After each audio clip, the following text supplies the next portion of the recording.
Assalamualaikum warahmatullahi wabarakatuh. A'udzu billahi minasyaitonir rajim.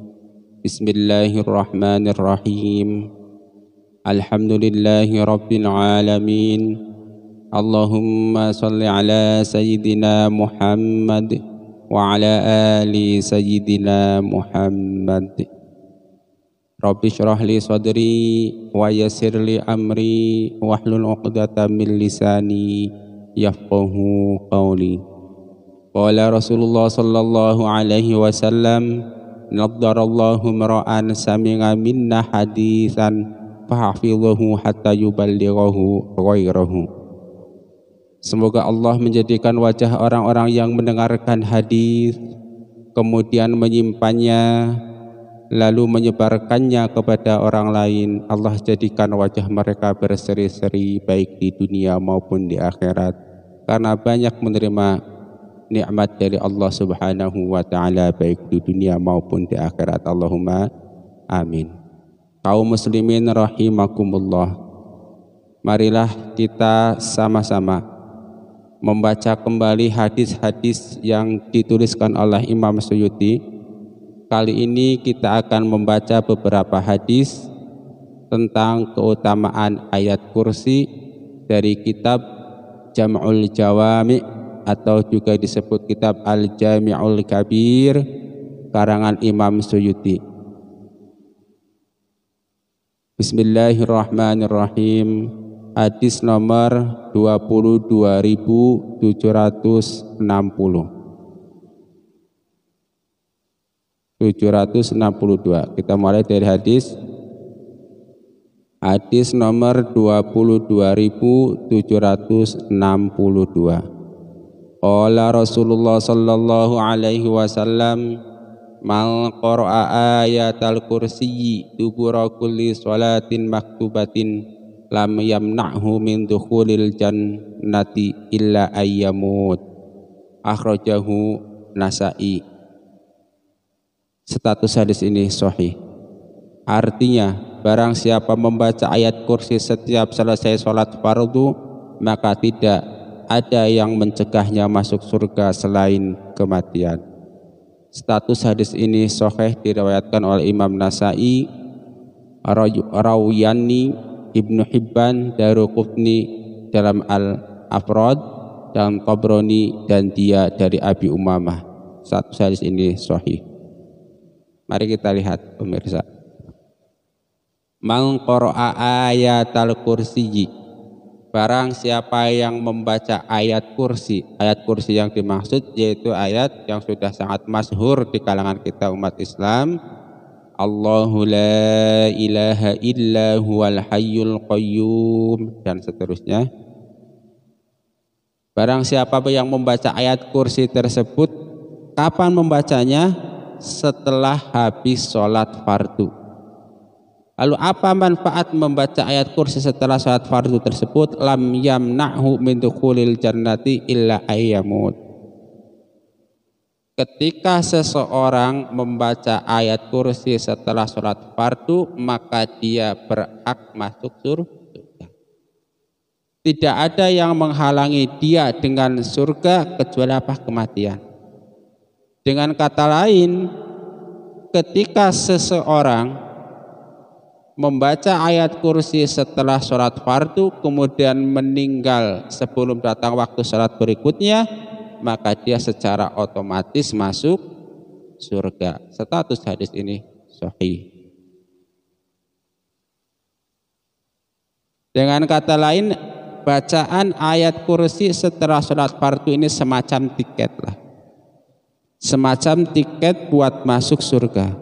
Kapan-kapan terjadi ruh kita diambil oleh Allah Subhanahu wa ta'ala, maka tiket tersebut bisa kita gunakan untuk masuk ke dalam surganya Allah. Allahumma amin. Kemudian hadis berikutnya, hadis nomor 22.764. Qala Rasulullah sallallahu alaihi wasallam, man qara'a ayatal kursiyyi dubura kulli salatin maktubatin lam yahul bainahu wa baina dukhulil jannati illal mautu. Barang siapa yang membaca ayat kursi setiap selesai sholat fardu, maka tidak ada yang menghalangi antara dia dan masuk surga selain kematian. Hadis riwayat Ibnu Sunni dari Abi Umamah. Status hadis ini sahih. Kalau tadi pada hadis sebelumnya yang menggunakan redaksi lam yamna'hu, tidak ada yang bisa mencegah dia masuk surga kecuali kematian. Nah sekarang pakai redaksi lam yahul, yang artinya itu kalau nggak salah menghalangi. Jadi nggak ada yang bisa menghalangi dia masuk surga selain kematian. Dengan kata lain, kalau dia mati penghalangnya hilang, langsung masuk surga secara otomatis. Kita lanjutkan. Jadi dari dua hadis ini kita paham salah satu keutamaan fadilah membaca ayat kursi setiap setelah sholat fardu yang 5 waktu, maksudnya itu.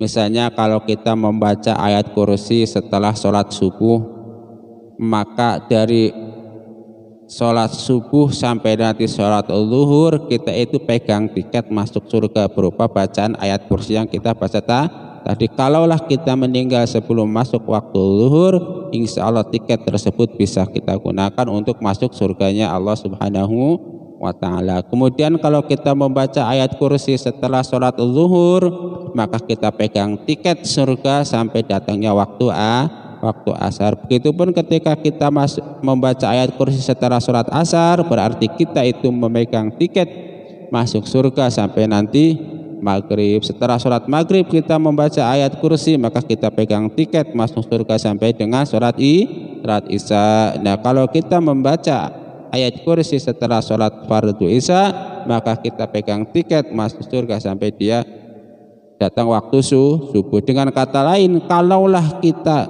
sehari 5 kali membaca ayat kursi setiap kali habis sholat, maka selama 24 jam itulah kita pegang tiket buat masuk surga.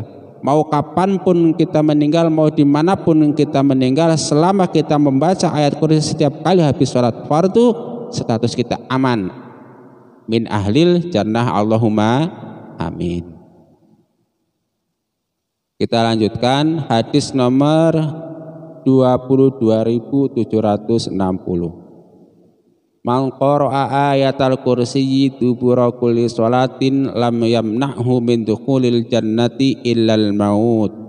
Wa man qara'aha hina ya'khudhu madji'ahu ammanahu Allahu ala darihi wa dari jarihi wa duwairati haulahu. Akhrajahu Baihaqi. Status hadis ini dhaif. Artinya hadis nomor 22.760. Barang siapa yang membaca ayat kursi setiap selesai sholat, maka tidak ada yang menghalanginya masuk surga terkecuali kematian. Dan barang siapa yang membacanya ketika berbaring ke sebelah kanan, mau tidur maksudnya, maka Allah mengamankannya, mengamankan rumahnya, mengamankan rumah tetangganya dan rumah-rumah sekitarnya. Hadis riwayat Imam Baihaqi dan dia mendhaifkan hadis ini dari Ali. Status hadis ini dhaif. Jadi begini, tadi salah satu khasiat atau manfaat atau fadilah membaca ayat kursi setelah sholat itu kita dijamin masuk surga dengan cara memiliki tiket buat masuknya. Yang kedua, ketika kita baca ketika mau tidur atau sedang tiduran, ketika mau tidur kita membaca ayat kursi, maka manfaatnya apa? Maka manfaatnya diri kita itu menjadi aman. Selama kita tidur, yang sebelumnya membaca ayat kursi, diri kita menjadi aman. Aman dari apa? Aman dari segala hal, insya Allah. Dari sesuatu yang mungkin menimpa diri kita ketika tidur dijaga oleh Allah. Aman dari apa? Aman dari mungkin mara bahaya datangnya dari syaitan, jin, hantu, insya Allah tidak mempan, teluh, santet dan sebagainya, insya Allah tidak mempan. Karena apa? Kita amanahullahu maka kita diamankan oleh Allah, dijaga oleh Allah. Selain diri kita yang dijaga oleh Allah, juga rumah kita jadi aman dari para pencuri, daripada para perampok, dari kebakaran, misalnya dari bencana alam misalnya, wadari jarihi, dan rumah tetangga kita. Di selain rumah kita yang diamankan oleh Allah Subhanahu wa taala, rumah tetangga kita juga ikut keberkahan bacaan ayat kursi yang kita baca ketika mau tidur. Kemudian rumah-rumah sekitar kita juga diamankan. Nah, itulah salah satu manfaat membaca ayat kursi sebelum tidur. Diri kita aman, rumah kita aman, rumah tetangga kita aman, dan rumah-rumah sekitar tetangga kita juga aman. Ini jadi kalau kita bertetangga dengan orang-orang soleh yang suka membaca ayat kursi sebelum tidur, maka kita mendapatkan barokah dari bacaan ayat kursi tersebut. Nah, sebaliknya kalau kita bertetangga dengan orang-orang yang tidak soleh, sebelum tidur pesta pora, minum minuman keras, bermain musik, berbuat zina dan lain-lain, gimana? Wallahu a'lam. Mudah-mudahan orang-orang seperti itu disadarkan dan diberi hidayah oleh Allah Subhanahu wa taala, dan sama-sama dirubah kebiasaan buruknya menjadi kebiasaan baik, membaca ayat kursi sebelum tidur. Nah, ini kan satu hadisnya dhaif ya. Ingat, saya kasih rumus untuk melakukan zikir, satu rumus yang mengatakan wazkuruni azkurkum. Dikatakan bahwa barang siapa yang ingat kepada Allah, maka Allah akan ingat kepada dia. Apa artinya? Kalau kita ingat kepada Allah dengan berdoa, maka Allah akan dalam tanda petik ingat kepada kita dengan ijabah, mengabulkan doa tersebut. Kalau kita ingat kepada Allah dengan cara meminta keamanan kepada Allah, meminta perlindungan kepada Allah, maka Allah akan ingat kepada kita dengan cara memberi perlindungan atau keamanan dengan kita.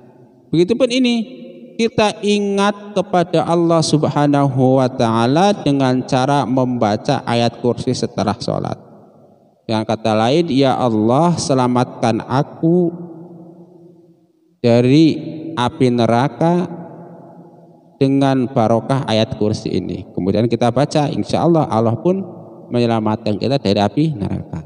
Sebelum tidur kita membaca, ya Allah, amankan diri saya dari segala mara bahaya, lindungi keluarga kami, lindungi tetangga kami dari segala macam bahaya. Kemudian baca ayat kursi, insya Allah terlindung dari segala macam mara bahaya. Begitupun ada hadis umum yang mengatakan, ana inda dhanni abdi bi wa ana ma'ahu idza dzakaroni. Aku itu sesuai keyakinan hambaku. Kalau dia yakin aku akan memberi perlindungan kepadanya, maka aku beri perlindungan. Kalau dia yakin akan mengamankan dirinya dari siksa api neraka, maka aku amankan. Itu hadis umum, meskipun ini hadis dhaif, tapi sesuai dengan konteks hadis tadi itu. Wa ana ma'ahu idza dzakaroni. Nah, kalau sudah bersama Allah, ya sudah, semua hal itu bisa, semua hal itu mungkin. Kita lanjutkan membaca hadis nomor 22.761. Man qara'a fi duburi kulli sholatin maktubatin ayatal kursiyyi hufidha ila sholatil ukhra wala yuhafidhu 'alaiha illa nabiyyun aw siddiqun aw syahidun. Barang siapa yang membaca ayat kursi setiap selesai sholat fardu, maka dia akan dijaga sampai sholat berikutnya, dan tidaklah menjaga terhadap hal tersebut terkecuali seorang nabi atau siddiqun atau syahidun. Hadis riwayat Imam Baihaqi, dan ia mendhaifkan dari Anas radhiyallahu anhu. Status hadis ini dhaif. Man qara'a fi duburi kulli sholatin maktubatin ayatal kursi hufidha ila sholatil ukhra. Seperti yang tadi saya bilang, barang siapa yang membaca ayat kursi setiap selesai sholat fardu, maka dia akan dijaga oleh Allah Subhanahu wa taala sampai sholat berikutnya. Kalau dia membacanya waktu selesai sholat subuh, maka dia akan dibaca sampai masuk waktu sholat zuhur. Dijaga dari apa? Ya, tentu dijaga dari semua hal yang tidak kita inginkan. Dijaga dari mara bahaya. Kalau yang berdagang dijaga dari kerugian misalnya. Kalau dia orang-orang yang pengusaha dijaga dari kerugian. Kalau dia orang-orang yang sedang melaksanakan perjalanan maka dijaga dari segala yang memberatkan ketika di dalam perjalanan. Dan pokoknya segala macam bahaya, gangguan setan, jin, santet, telur dan lain-lain, insya Allah dijaga oleh Allah Subhanahu wa ta'ala. Wala yuhafidhu 'alaiha illa nabiyyun aw siddiqun aw syahidun. Maka tidaklah menjaga kebiasaan membaca ayat kursi setelah sholat fardu terkecuali dia seorang nabi, kecuali dia seorang siddiq atau dia seorang syahid. Dengan kata lain begini, ketika kita membiasakan diri membaca ayat kursi, maka derajat kita yang orang-orang biasa itu nanti bisa naik seperti seorang nabi. Mungkin kita nggak mungkin lah orang biasa seperti nabi, kan seperti tidak, bukan nabi, seperti itu lewatlah. Atau kalau tidak bisa mencapai derajat seperti seorang nabi atau meniru kebiasaan para nabi, maka siddiqun, kita itu seperti orang-orang siddiq yang benar menurut pandangan Allah Subhanahu wa ta'ala. Atau kita itu seperti orang syahidun, orang-orang yang mati syahid bisa, atau asyahidun, orang-orang yang menyaksikan kekuasaan Allah juga. Dengan kata lain begini, ketika kita kepingin mendapatkan kebaikan seperti kebaikannya para nabi, atau seperti kebaikan para siddiq, atau kebaikan seperti kebaikan orang-orang yang mati syahid, maka salah satu cara yang bisa kita lakukan adalah membiasakan diri membaca ayat kursi setiap selesai sholat. Jangan putus, habis sholat fardu bacalah ayat kursi, tentu bersama dengan aurat-aurat atau zikir-zikir yang lainnya. Enggak hanya ayat kursi saja, banyak kali yang kebiasaan. Hadis selanjutnya, hadis nomor 22.762. Man qara'a ayatal kursi dubura kulli sholatin maktubatin lam yamna'hu min dukhulil jannati illa ayyamut. Tadi sudah dijelaskan. Selanjutnya hadis nomor 22.763. Qala Rasulullah sallallahu alaihi wasallam, man qara'a ayatal kursi fi duburi sholatil maktubati kana fi zimmatillahi ila sholatil ukhra. Artinya hadis nomor 22.763, barang siapa membaca ayat kursi pada waktu selesai sholat fardu, maka ia dalam tanggungan Allah sampai sholat berikutnya. Hadis riwayat Tabrani dan dia dari Hasan bin Ali dan Dailami dari Ali. Status hadis ini dhaif. Di sini dikatakan fi zimmatillah, barang siapa yang membaca ayat kursi setelah sholat, maka dia fi zimmatillah, ditanggung oleh Allah Subhanahu wa ta'ala. Sampai kapan? Sampai masuk waktu sholat berikutnya. Dengan kata lain, ketika habis sholat kemudian kita membaca ayat kursi, maka kita dalam tanggungan Allah. Apanya yang ditanggung? Semua urusan kita, baik urusan dunia maupun urusan akhirat. Kalau urusan akhirat, ketika kita meninggal setelah membaca ayat kursi, maka kita ditanggung oleh Allah, dimasukkan ke dalam surganya Allah Subhanahu wa ta'ala. Di dunia ketika kita membaca ayat kursi setelah sholat, maka dia tadi dikatakan akan dijaga keamanannya, akan dicukupi segala kebutuhannya, rasa takutnya juga dijaga oleh Allah Subhanahu wa ta'ala. Pokoknya namanya ditanggung gimana sih? Bereslah. Ibaratnya itu kayak semacam asuransi mungkin ya. Jadi kalau di dunia kan ada istilah asuransi jiwa. Jadi begitu terjadi kecelakaan, semua hal perihal berkaitan dengan kecelakaan ada yang menanggungnya, apa? Asuransi. Begitupun ini, ketika kita membaca ayat kursi setelah selesai sholat, kita itu semacam punya polis asuransi yang siap mengcover semua kebutuhan kita, semua hal-hal yang terjadi pada kita. Kapan masa berlakunya polis itu? dari satu sholat ke sholat lainnya. Kalau dibaca subuh maka dia berlaku sampai asar. Asar nanti dia baca lagi apa tidak? Begitu. Kalau tidak baca lagi, wallahu a'lam. Kita lanjutkan hadis nomor 22.764. Man qara'a ayatal kursiyyi dubura kulli sholatin maktubatin lam yahul bainahu wa baina dukhulil jannati illal maut. Artinya hadis nomor 22.764, barang siapa membaca ayat kursi setiap selesai sholat fardu, maka tidak ada yang menghalangi antara dia dan masuk surga selain kematian. Hadis riwayat Ibnu Sunni dari Abi Umamah. Status hadis ini sahih. Kita lanjutkan hadis nomor 22.765. Qala Rasulullah sallallahu alaihi wasallam, man qara'a ayatal kursiyyi wa qul huwallahu ahad dubura kulli sholatil maktubatin lam yamna'hu min dukhulil jannati illal maut. Akhrajahul Tabrani nganak Umamah. Nah, kalau tadi itu yang dibaca ayat kursi saja, ini ditambahin selain ayat kursi plus membaca surat Al-Ikhlas, yaitu qul huwallahu ahad Allahus samad lam yalid wa lam yulad wa lam yakul lahu kufuwan ahad. Status hadis ini ada yang mengatakan hasan gharib, tetapi ketika ada tambahan qul huwallahu ahad, ada yang mengatakan status hadis ini adalah batil. Kita lanjutkan hadis nomor 22.766. Qala Rasulullah sallallahu alaihi wasallam, man qara'a ayatal kursiyyi fi duburi kulli sholatin lam yakun bainahu wa baina ayadkhulal jannata illa ayyamut fa idza mata dakhalal jannah. Akhrajahul Baihaqi. Artinya hadis nomor 22.766. Barang siapa membaca ayat kursi pada setiap kali selesai sholat, maka tidak ada di antara dia dan masuk surga selain kematian. Maka apabila dia meninggal, maka masuklah dia ke dalam surga. Hadis riwayat Imam Baihaqi dalam Syu'abul Iman dari Sol-Sol. Status hadis ini belum saya temukan.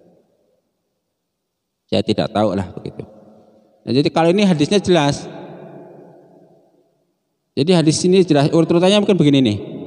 Habis sholat baca ayat kursi, kemudian dia meninggal lalu masuk surga.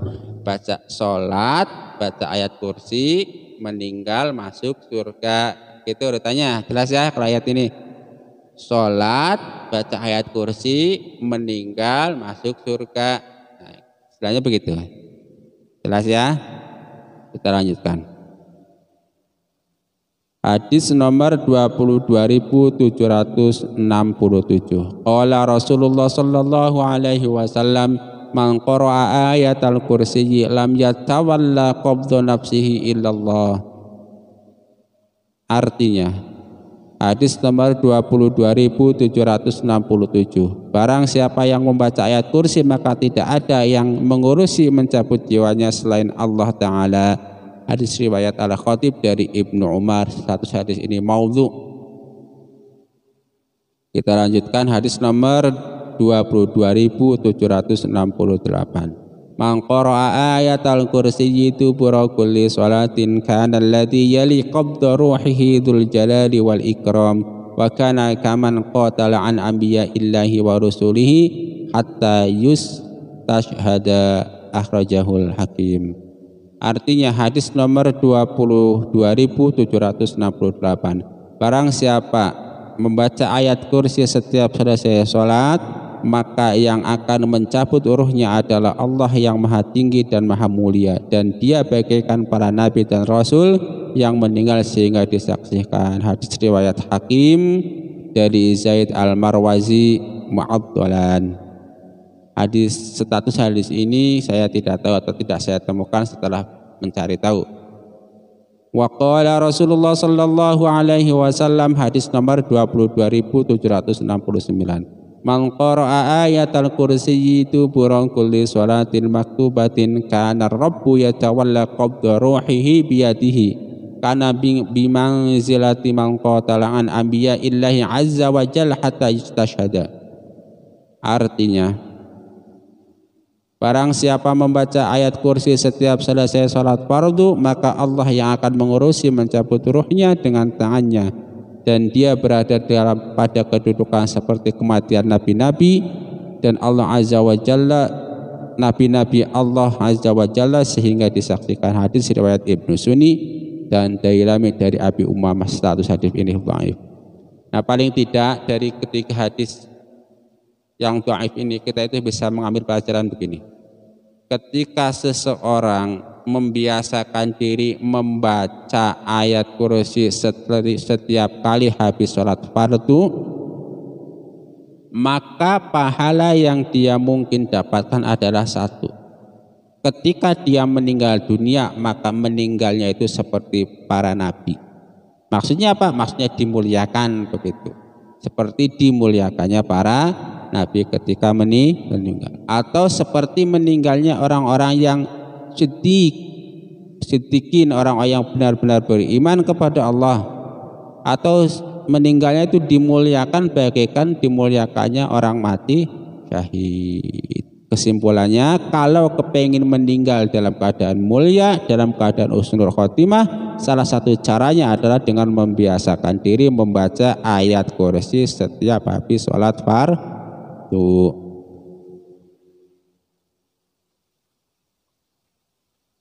Kita lanjutkan hadis nomor 22.770. Man qara'a ayatal kursi inda hijamatihi kanat manfaatuha manfaat hijamataihi. Ibnu Sunni wa Dailami an Ali.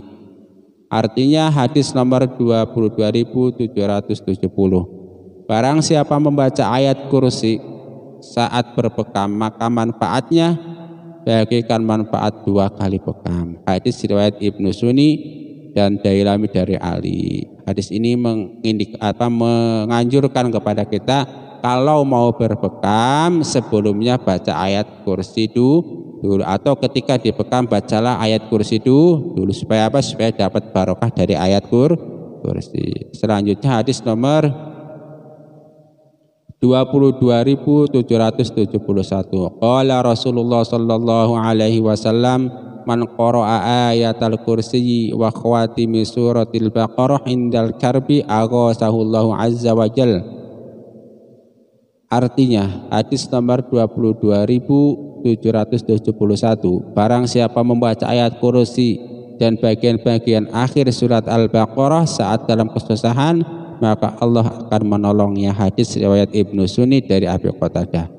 Hadis ini menjelaskan kepada kita bahwa ketika kita mendapatkan kesusahan, apapun kesusahan kita, baik kesusahan duniawi maupun ukhrawi, maka salah satu cara meminta tolong kepada Allah Subhanahu wa taala adalah dengan membaca ayat kursi dan ayat-ayat terakhir surat Al-Baqarah. Misalnya, ya Allah, mudah-mudahan dengan membaca ayat kursi dan dua ayat terakhir surat Al-Baqarah, Engkau hilangkan semua kesusahan-kesusahan yang ada pada diriku, pada keluargaku, pada masyarakatku, atau semua kesusahan dan semua mara bahaya yang mungkin menimpa diriku, menimpa keluargaku, dan menimpa masyarakatku, semua Engkau jauhkan dariku, dari kami, ya Allah. Kemudian baca ayat kursi, Allahu la ilaha illa huwal hayyul qayyum la ta'khuduhu sinatun wa la naum lahu ma fis samawati wa ma fil ardh man dzalladzi yashfa'u 'indahu illa bi'idnih ya'lamu ma baina aydihim wa ma khalfahum wa la yuhituna bi syai'in min 'ilmihi illa bima syaa' wasi'a kursiyyuhus samawati wal ardh wa la ya'uduhu hifdhuhuma wa huwal 'aliyyul 'azim. Kemudian membaca ayat-ayat terakhir surat Al-Baqarah, amanar rasulu bima unzila ilaihi mir rabbih wal mu'minun, dan seterusnya. Saya kira cukup jelas ya. Kesimpulannya bahwa ayat kursi itu merupakan salah satu ayat Al-Quran yang sangat agung kedudukannya. Sehingga ketika membacanya mudah-mudahan kita banyak sekali mendapatkan barokah berkah dari ayat tersebut atas izin Allah Subhanahu wa taala, yang diantaranya adalah satu, dengan membaca ayat kursi setelah selesai sholat kita akan dijamin oleh Allah Subhanahu wa taala masuk surga. Kemudian kita akan dijamin keamanannya oleh Allah Subhanahu wa taala. Kemudian tetangga-tetangga kita juga ikut dijamin keamanannya. Kemudian ketika kita membaca ayat kursi, kita juga akan dalam perlindungan Allah, dalam penjagaan Allah Subhanahu wa taala. Kemudian ketika kita membaca ayat kursi juga dapat menjadi media supaya hajat-hajat kita dikabulkan oleh Allah Subhanahu wa taala. Allahumma inna nas'aluka ilman nafi'a wa rizqan thayyiba wa amalan mutaqabbala. Allahumma inna na'udzubika min ilmin la yanfa wa amalin la yurfa wa du'ain la yusma'. Rabbana taqabbal minna innaka antas sami'ul alim wa tub alaina innaka antat tawwabur rahim. Subhanakallahumma wa bihamdika asyhadu an la ilaha illa anta astaghfiruka wa atubu ilaik. Wal afa minkum wassalamu alaikum warahmatullahi wabarakatuh.